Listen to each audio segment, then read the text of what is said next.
Bueno, continuamos con esta primera jornada de Talento Senior, Sabiduría y Futuro. Don Daniel Lacalle, muy buenos días. Muy buenos días, ¿cómo estás? Bienvenido a esta humilde jornada, primera jornada de Periodista Digital, patrocinada por la Consejería de Economía de la Comunidad de Madrid y también por APEVE, por la Asociación de Periodistas y Escritores Veteranos de España. Qué importante es, Daniel, el talento senior, no desaprovechar la experiencia, la red de contactos y la capacidad de previsión y de anticipación a soluciones de problemas cotidianos que puede tener la gente más veterana en este caso. Bueno, es muy importante siempre, ¿no? Es muy importante siempre. Fíjate que cuando miramos las economías, las que pensamos que son ejemplo para seguir, ¿no? Las economías asiáticas, por ejemplo, pues allí se valora muchísimo la experiencia como un factor que te ayuda no solamente a acumular conocimiento, no se trata de ser una grabadora personal, sino también a haber vivido toda una cantidad de experiencias en cuanto a las reacciones ante eventos complicados, la forma de reaccionar, la forma de gestionar las crisis también. Todo eso es muy importante y tenemos que darnos cuenta de que el 90% de lo que se aprende en el mundo laboral no es la formación reglada, ni es la competencia exclusiva de lo que está haciendo uno cada día, sino que es las relaciones entre las personas, la capacidad de formar equipos, que es un gran problema hoy en día, etcétera. Y todo eso es muy importante valorarlo de esto que llamamos, yo como ya estoy ahí en el senior, pues talento senior, ¿no? Pero yo creo que simplemente es valorar el talento, ¿no? El talento no es que te levantes por la mañana y sepas tocar la guitarra. El talento es que tengas la capacidad de hacer más y mejores cosas, ser más productivo y ser más eficiente con todo lo que has acumulado de conocimientos a la hora de gestionar entornos de incertidumbre que son todos, ¿no? Esto lo tenías, el otro día he escuchado, fíjate, un vídeo en vuestro canal, un vídeo que me pareció interesantísimo, una conversación que tenías con un buen amigo común, con Gustavo Martínez, donde hacías un recorrido a tu propia vida profesional, ¿no? Sí. Desde que tenías 20 y tantos años y empezaste a trabajar como analista en empresas, en el mercado financiero muy importantes, en Londres, experto en energía, experto en análisis de mercados petrolíferos, y allí tenéis esa combinación. Tú hablabas muy bien de cómo los primeros años los vivías, una persona como tú, un economista brillante, pero que accede, digamos, a la pole position, ¿no? A lo más alto, a lo que puede aspirar un joven, y os cruzabais, bueno, con inversores absolutamente míticos, sí, que os enseñaban cuán importante era efectivamente lo que has dicho, no la formación reglada, sino la experiencia, la veteranía, la capacidad para verlas venir, ¿no? Claro. La reacción ante cualquier hecho que pudiera producirse. Claro, yo me acuerdo cuando conocí a Bill Gross, que Bill me dijo, ¿cuántas crisis has vivido tú? Y yo le dije, yo 4, y me dijo, yo 20. No, pues digo, bien. ¿No? ¿Por qué es eso importante? No pasa nada, ¿no? Porque te ayuda a ver las cosas con una perspectiva diferente y porque muchas veces en esta vida en la que le damos tantísimo valor a lo inmediato y tanto valor a lo que hayamos conseguido en cada momento, se nos olvida que las personas que han vivido épocas mucho más complicadas, pues tienen una perspectiva de la que podemos aprender enormemente, ¿no? Cuando yo entré a trabajar en Citadel, yo era el más mayor o el más senior, ¿no? De todos, era mayor que el dueño, ¿vale? Y claro, pues yo me acuerdo que hablando con el dueño de Citadel, Ken Griffin, le dije, hombre, es que soy el más mayor de toda la empresa. Y dijo, no es una cuestión de la edad que tengas, sino, como decía Bob Dylan, yo he olvidado más cosas de las que tú nunca recordarás, ¿no? Lo importante es tener esa experiencia y que eso tenga un valor. Y el valor no es objetivo, es subjetivo. Y si no nos damos cuenta de todo eso, pues resulta que nos olvidamos de la gigantesca aportación que tienen las personas que, como yo, parecieron y estaban, pues, digamos, preocupados de ser el más senior, el más mayor, y en realidad pues era una ventaja competitiva importante. Fue una ventaja competitiva gigantesca, de hecho. Así es, extraordinario, Daniel. Vamos, si te parece, te voy a intentar llevar con la mayor rapidez posible, porque tenemos el tiempo tasado, pero aprovechar, digo, tu foco de análisis, que es privilegiado. Has sido elegido en reiteradas ocasiones como uno de los 10 economistas más influyentes del mundo por prestigiosas publicaciones como Forbes. Eres economista jefe en la actualidad de Tresis y dispones de una atalaya para ver, como digo yo siempre, no solamente en el ámbito económico, sino también en el político, lo que nos pasa y por qué nos pasa. Atravesamos, vamos primero de lo general y luego lo particular, atravesamos una situación desde el punto de vista económico a nivel global muy complicada. Bueno, muy complicada, pero en realidad, fíjate, hablando de lo de la experiencia, cualquiera de los que estemos aquí, vemos que aquí no está pasando nada que sea una novedad, ¿no? Lo que estamos viviendo es la evidencia de que eso que se llamaba el globalismo o la globalización, la idea de que todos los países iban a ir todos juntos como el coro de Nabucco de la mano cantando canciones de John Lennon, pues era una falacia y que nunca existió. ¿No? Y que nunca existió. Entonces lo que estamos viviendo es exactamente lo mismo que todos hemos vivido, pues con la Unión Soviética de Estados Unidos, con los distintos polos que hemos vivido, y lo que estamos viviendo es un entorno en el que el mundo se está dando cuenta de que no se puede caer en el error de lo que ha llevado al mundo a un récord histórico de deuda, a estancamiento económico en todas las economías desarrolladas, menos Estados Unidos, están en estancamiento. Canadá, Reino Unido, Japón, Francia, Alemania, Italia. Esto no viene por casualidad, esto viene del consenso, esto viene de la palabra más peligrosa que existe en el mundo, que es la del consenso. Pero el consenso es cuando se llega a un acuerdo sobre algo que nadie está convencido. Una cosa es el acuerdo, tú y yo discutimos y llegamos a un acuerdo, eso es una cosa.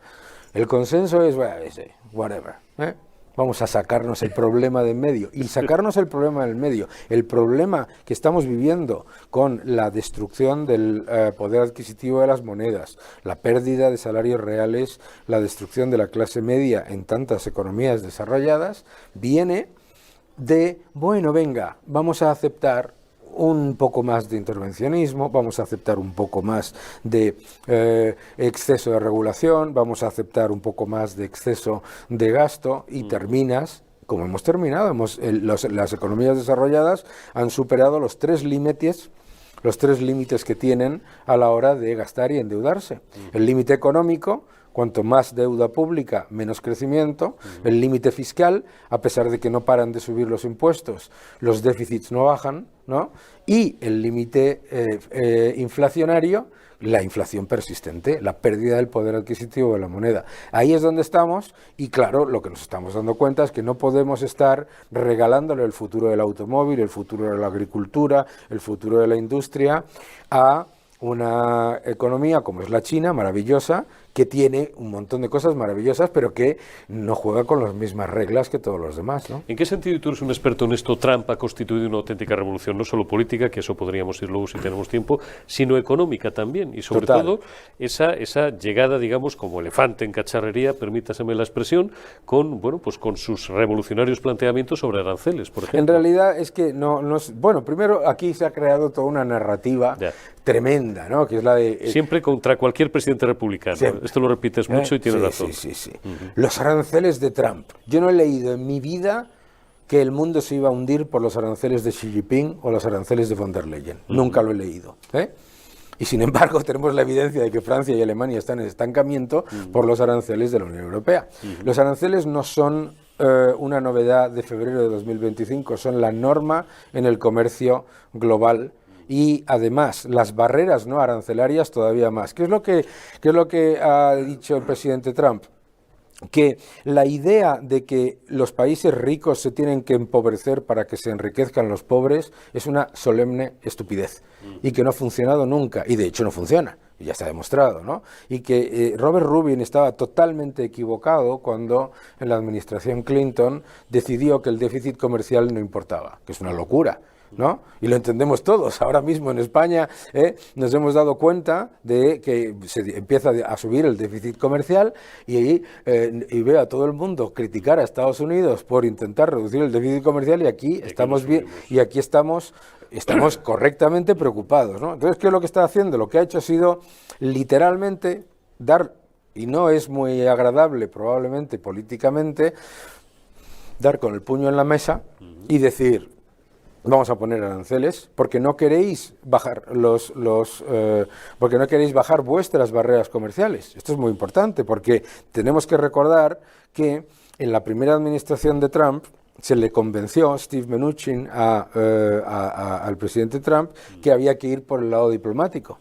Y entre el año 2019 y el año 2024 las barreras no arancelarias de los países desarrollados se multiplicaron contra Estados Unidos. Salid a la calle, me decís cuántos GMCs y cuántos Pontiacs veis. 0. Eso no es una casualidad. Eso no es porque no nos gusten los GMC y los Pontiacs, son unos coches chulísimos. Y además bastante baratos. Pero a ti los coches no te gustan mucho. A mí no me gustan los coches. Pero que la razón por la que tenemos eso, no es, hablabas antes de que entrásemos en cámara, de la tontería del taponcito. Por ejemplo. Del taponcito. Eso es una gigantesca barrera comercial. ¿Por qué? Pues si tú eres una compañía que hace botellas de plástico en Delaware y te dicen que tienes que hacer una estupidez, que es que poner el tapón pegado al resto para que te manches bien de zumo todos los días, ¿de acuerdo? Entonces, ¿qué es lo que pasa? Que produces eso en Delaware, lo pones en una tienda y te disparan. Así es. Entonces, ¿qué es lo que pasa? Que en Estados Unidos, o sea, el déficit comercial de Estados Unidos no está basado en la cooperación libre entre empresas libres, sino en una enorme cadena de barreras comerciales que ahora, fíjate, estamos ya en noviembre, esto lo hemos hablado antes tú y yo, pero yo decía, es que va a ir bien, y se han llegado a acuerdos comerciales con todos los países, y hoy estamos en una situación mucho mejor que la de antes. Así ha ido siendo. Como si estuviéramos en Periodista Digital, nada, te voy a hacer una pregunta original, nada, ahora ya dejando la ironía aparte, que no hayamos comentado tú y yo en los últimos meses. Principales desequilibrios, qué forma tan eufemística y tan fina de denominarlo, principales desequilibrios de la economía española. ¿Por qué la economía española no va bien y por qué es falsa la propaganda gubernamental acerca de los buenos datos, de las buenas cifras? El profesor Riera luego nos ilustrará al final en el debate con las grandes mentiras del gobierno en cuanto a los datos, todos ellos con fuente oficial, datos sobre déficit, datos sobre el mercado de trabajo y sobre una miríada más de cuestiones. ¿Cuáles son ahora mismo los principales problemas? Así, completamente genérico, que tiene la economía española. El problema número uno de la economía española es que los ciudadanos son más pobres. El problema número uno de la economía española es que en España el salario mediano ha pasado de 16.000 a 14.000 y los salarios reales netos han bajado. Esa es la realidad, ¿no? Y eso es, claro, considerando para el cálculo real un IPC, no la inflación no es el IPC. Entonces, es muy importante entender que es completamente normal que los ciudadanos, me ha pasado esta mañana, se me acerca una señora y me dice, ¿cómo pueden ustedes decir que la economía va como un tiro y yo cada vez estoy peor? Digo, primero, yo no he dicho nunca que la economía va como un tiro, se ha equivocado de persona. Que nos están pegando todos los días en el pie. Se ha equivocado de persona. Pero segundo, digo, le he dicho, porque tiene usted razón. Claro, entonces nos hemos acostumbrado a que nos están acostumbrando lentamente a un empobrecimiento lento, ¿de acuerdo?, en el que te dicen que la economía va como un cohete, que la afiliación es un éxito brutal y está lleno de pluriempleo y de afiliaciones sin remuneración, etcétera. Y la verdad, bueno, la realidad es fundamentalmente la de haber perdido una oportunidad brutal, porque aquí el Producto Interior Bruto crece. Que crezca el Producto Interior Bruto es muy fácil.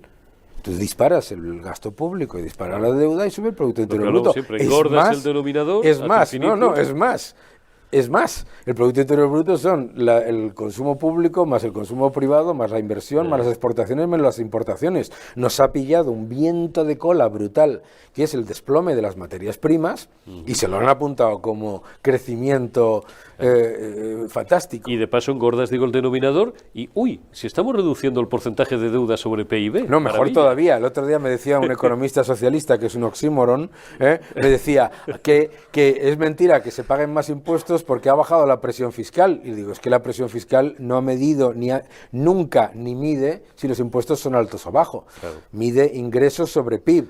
Si tú me crujes a impuestos y a la vez subes el Producto Interior Bruto con mucho más gasto y con más inflación, resulta que pago mucho más impuestos por el numerador y mucho más el impuesto escondido por el denominador. ¿Por qué siempre hablan de presión fiscal y nunca de esfuerzo fiscal? Pues porque te quieren subir los impuestos, es que claro. Es tan sencillo que eso. Claro, la presión fiscal de hecho se creó para eso. La presión fiscal como ratio se creó para que los estados dijesen que los impuestos no son muy altos. Se creó en dos países, que son dos infiernos fiscales, Bélgica y Francia, en los que los impuestos son tan absolutamente asfixiantes que te dicen, hombre, no, pero la presión fiscal es solamente del 54%. Solamente del 54%. Pero estas cosas... Te dejan 20 euros al mes, hombre, para el periódico, para café, no, pero, y para poco más. Pero lo que es importante en España es que seamos conscientes de que tenemos la maravilla de un turismo que se ha desestacionalizado y que es un lujo, el crecimiento del turismo que se ha comportado maravillosamente. Que es verdad que las empresas exportadoras lo están haciendo bien, están haciendo un buen trabajo. Que es verdad que es increíble que las empresas estén manteniendo el empleo, etcétera, y lo están haciendo bien. Todo eso lo tenemos. Pero que no podemos olvidar que estamos perdiendo lo mismo que nos ha pasado en tantas ocasiones. El problema de España siempre ha venido del exceso de euforia, ¿no? El Producto Interior Bruto per cápita está estancado, tenemos la mayor tasa de paro de toda la lista de la OCDE, es que cuando la miras, ¿sabes? De toda la lista de la OCDE. Eso siempre parece no, eso siempre una plaga no. bíblica. Eso siempre no, porque eso también es otra... Se habla del paro estructural. Sí, pero fíjate qué cosa, ¿eh? Hay una cosa que ha pasado en esta época del cohete, ¿no? Fíjate que se ha dejado de hablar de Portugal y de Grecia. Sí. Porque Grecia tenía la mayor tasa de paro del mundo, y la ha ido reduciendo, sin acudir al subterfugio estadístico de los fijos discontinuos inactivos, que no tienen allí, ¿de acuerdo? Y Grecia y Portugal han aprovechado mucho mejor esta época que nosotros, ¿no? Y por eso no se habla de Grecia y de Portugal. No, recuerda cuando Irlanda, fíjate, ahora se pueden reír y con toda su razón del resto del mundo, ¿no? Cuando se incluía a Irlanda en ese grupo. Claro. Tú fíjate. Entonces, Irlanda cómo ¿cuál va es ahora? El problema cuál es? El problema es el mismo que cuando nos decían eso de que España estaba en la Champions League, ¿no? Sí. Que digo que 2007, qué cosa ¿no? más Zapatero. ridícula, ¿no? Sí, qué cosa más ridícula. Cualquier persona que coja un avión, yo cojo 7 a la semana. Cualquier persona que coja un avión sabe que esta economía no va bien. Otra cosa es que no vaya mal, que es distinto, que es muy distinto. Que no va mal, obviamente, claro que no va mal. Tenemos un 20% del Producto Interior Bruto en turismo y en hostelería y hemos vivido una época maravillosa del turismo y de la hostelería. El turismo y la hostelería que han salvado a la eurozona de la recesión. Han salvado no solamente a España, sino a Francia, a Alemania, a Italia, etcétera, etcétera. Maravilloso. El turismo hay que defenderlo todos los días 3 veces, ¿sabes? Igual que hay que agradecer a Dios el que estemos vivos. Pero lo más importante aquí es la pérdida de oportunidad. ¿Por qué? Porque España ha despilfarrado el mayor estímulo fiscal y monetario de la historia. Aquí parece que es que ha llegado el gobierno en condiciones iguales al anterior, no. El gobierno anterior tuvo la mayor contracción monetaria de la historia desde la creación del euro y este gobierno ha vivido expansión fiscal, expansión monetaria y los fondos Next Generation. Entonces, claro, yo siempre digo que con la tarjeta de crédito de otro, todos los restaurantes son baratos. Muy baratos. Claro, pues eso es absoluto. Aprovechamos los últimos minutos que nos quedan. Daniel, un problema grave, gravísimo, ¿cuál es el de la vivienda? Sí.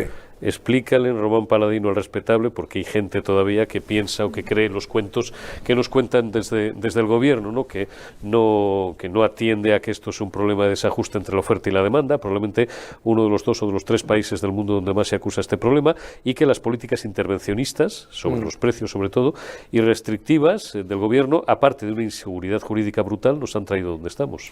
Sí, lo que pasa es que el intervencionismo siempre piensa que cuando ponen una medida intervencionista y no funciona es porque no han intervenido suficiente, ¿no? Y esto es un hecho empírico que sufres en toda Europa, ¿no? Entonces, ¿qué te ponen aquí como ejemplo? Es alucinante. El otro día en la asamblea escuché a alguien de Más Madrid poner como ejemplo Viena. Usted no ha estado en Viena en su vida, claramente, porque en Viena no es cierto que tengas alquileres por 500 euros, es imposible encontrar un alquiler, imposible, tanto... Todo el mundo sabe que Viena es un sitio barato, claro. No, pero fuera, es que dicen es que el alquiler en Viena está a 500 euros, mentira, y además es que el número de personas que se tiene que ir al país que está enfrente a vivir y todos los días emigrar e inmigrar para trabajar, porque no se puede. ¿Cuál es el problema? Mira, el problema es muy sencillo. En España ha aumentado la población en 2 millones de personas. 2 millones de personas en los últimos 6 años. El número de hogares en España crece a razón de 240.000 al año. ¿De acuerdo? Y solamente se construyen 130.000 viviendas anuales. Entonces, se está generando un problema que ahora mismo es un problema, pero va a ser un problema mucho mayor dentro de nada, porque además el intervencionismo, la desprotección del propietario, el país en donde más se ataca a la propiedad privada de todo nuestro entorno, ¿de acuerdo? Todo eso también ahoga la oferta, ¿de acuerdo? Todo eso es un problema enorme. Pero fíjate qué curioso, tú escuchas a la gente de Más Madrid, a la gente de Podemos y dicen, no, el problema de España no es ese, el problema de España es que hay 4 millones de casas vacías. No es verdad. No, pero es que... ¿Dónde están buena parte de ellos en zonas rurales, además. ¿Dónde están esas casas vacías? Sí. Pues 3 de ellas las tienen ellos, ¿no? Irene y Pablo, bueno, 3. Si activas la expropiación, siempre decimos que empobreces a medio Partido Socialista y a la mitad de Podemos. O de claro, no, pero sobre todo lo importante es ahí ese cálculo, es tan ridículo, porque incluso si te lo creyeses, primero, todas esas viviendas supuestamente vacías están en pueblos indómitos, en donde no se hacen ya ni las películas de terror como las de los 70, que se hacían en los pueblos estos perdidos, y son inhabitables, pero en cualquier caso, incluso si lo tomases con ese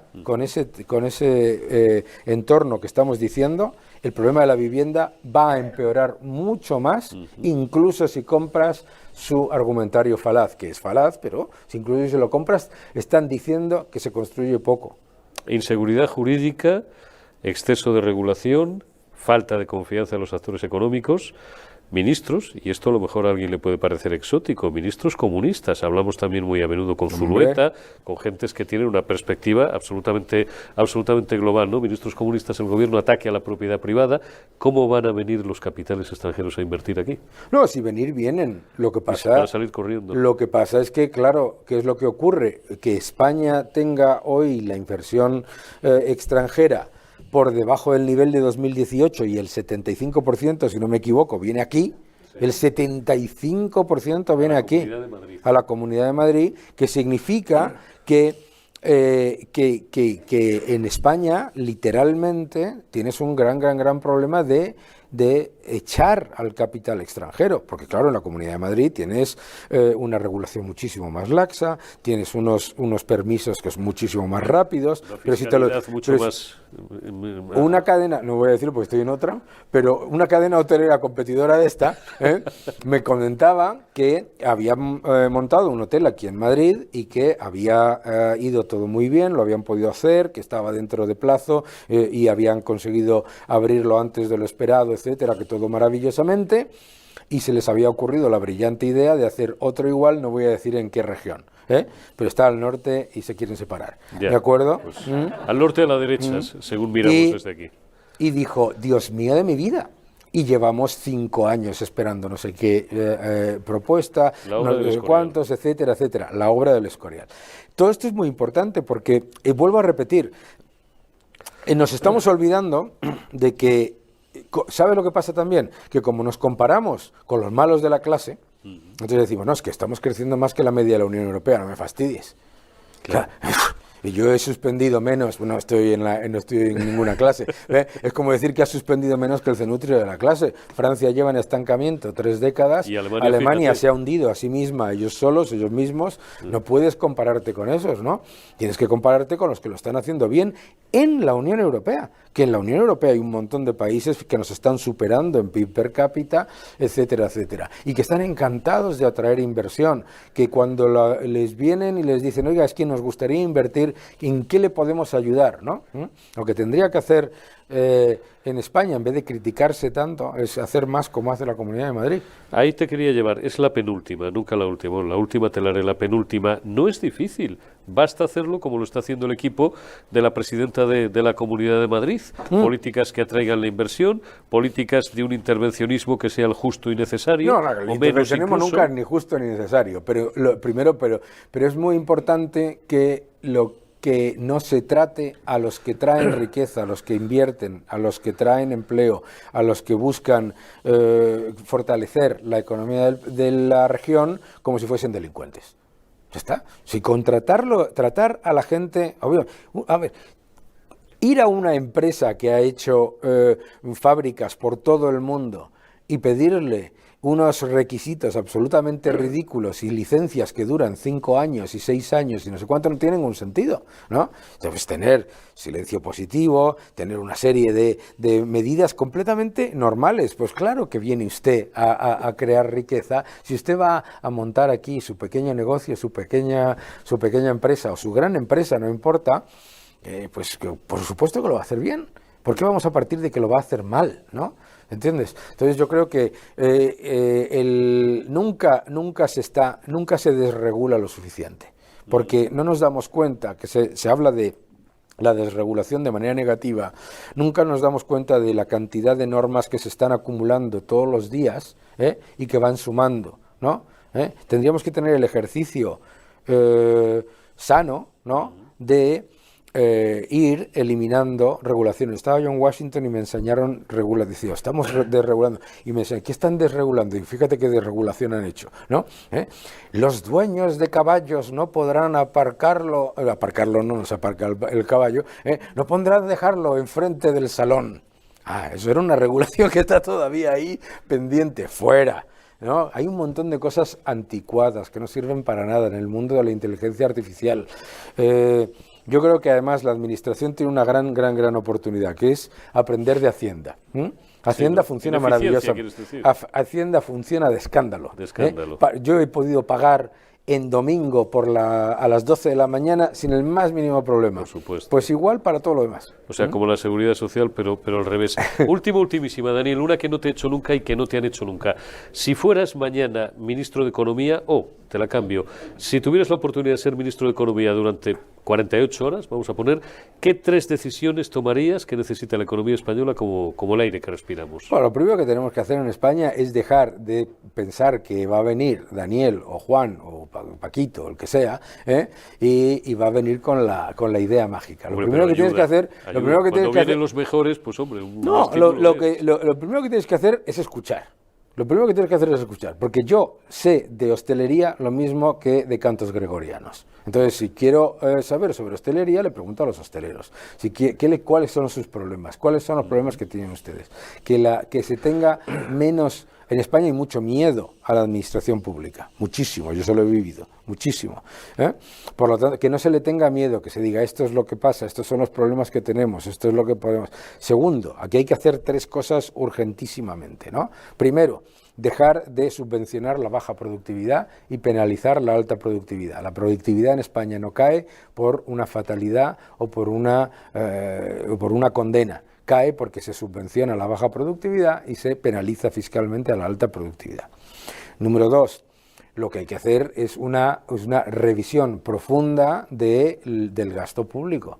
No se puede tener un país que ha aumentado en 180.000 millones. Bueno, luego dirá la cifra exacta José Ramón, que da terror, que se las tiene todas en la cabeza, pero que ha aumentado el gasto público de tal manera y no se sabe en qué.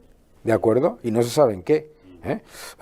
Porque si lo ves, luego en sanidad per cápita, en educación per cápita, no ha aumentado. No hablar de los trenes, de los aviones... Ni en infraestructuras, ni nada. Se ha gastado en muchísimo. Entonces, hay que hacer una reducción del gasto público, hay que hacer una reducción de los impuestos de manera generalizada, y en España hay que hacer algo muy importante, que es lo que se hace aquí en la comunidad, que es que tienes que poner un cartel así bien grande que ponga invierta aquí, ahora, ¿de acuerdo? Yo me acuerdo hace ya van 30 años, en Corea del Sur, ¿no? Me dijeron, Corea del Sur no va a sobrepasar a Japón jamás, ¿no? Lo decían los japoneses, Y decía, ¿y por qué? No, porque Japón es muy superior. Ya. Muy bien. ¿Y qué está haciendo Japón? No, nosotros estamos invirtiendo en políticas sociales. Muy bien. ¿Y qué están haciendo en Corea? No, en Corea están haciendo barcos y están y cosas de televisión y están diciendo que el que quiera que invierta, aquí no, aquí les decimos que primero los japoneses y después los extranjeros. ¿Sabes? Así. Y eso es lo que ha pasado. Eso es lo que ha pasado. Bueno, tiene solución la economía España española. Siempre tiene solución. Pero es un optimista nato en el fondo. Porque hay gente que te tiene por un poco negativo y tal, porque a la gente le parece que es negativo decir lo que hay. Decir que no vamos como un tiro. Claro. Es que es ridículo, ¿no? Es ridículo. Por todo el mundo está hablando de los... Fíjate, ya acabo de llegar a Estados Unidos, la economía está creciendo al 3,9%, todo el mundo se queja. ¿De acuerdo? Bueno, no me parece mal, me parece que es parte del engranaje que hace que se hagan las cosas de manera más potente. Pero lo más importante que tenemos que tener en España es que tenemos todos los ingredientes, tenemos el capital humano, tenemos las empresas, tenemos el talento empresarial, tenemos el talento senior y el junior y el medium, y tenemos todo para ser un país que realmente aumente en productividad, en crecimiento, en inversión, en empleo y en salarios reales. Lo tenemos todo.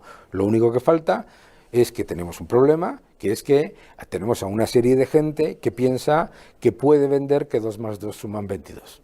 Daniel Lacalle, doctor en Economía, economista, jefe de Tresis. Muchísimas gracias. Muchas gracias. Y un aplauso, por favor, y continuamos. Vamos. Muy bien.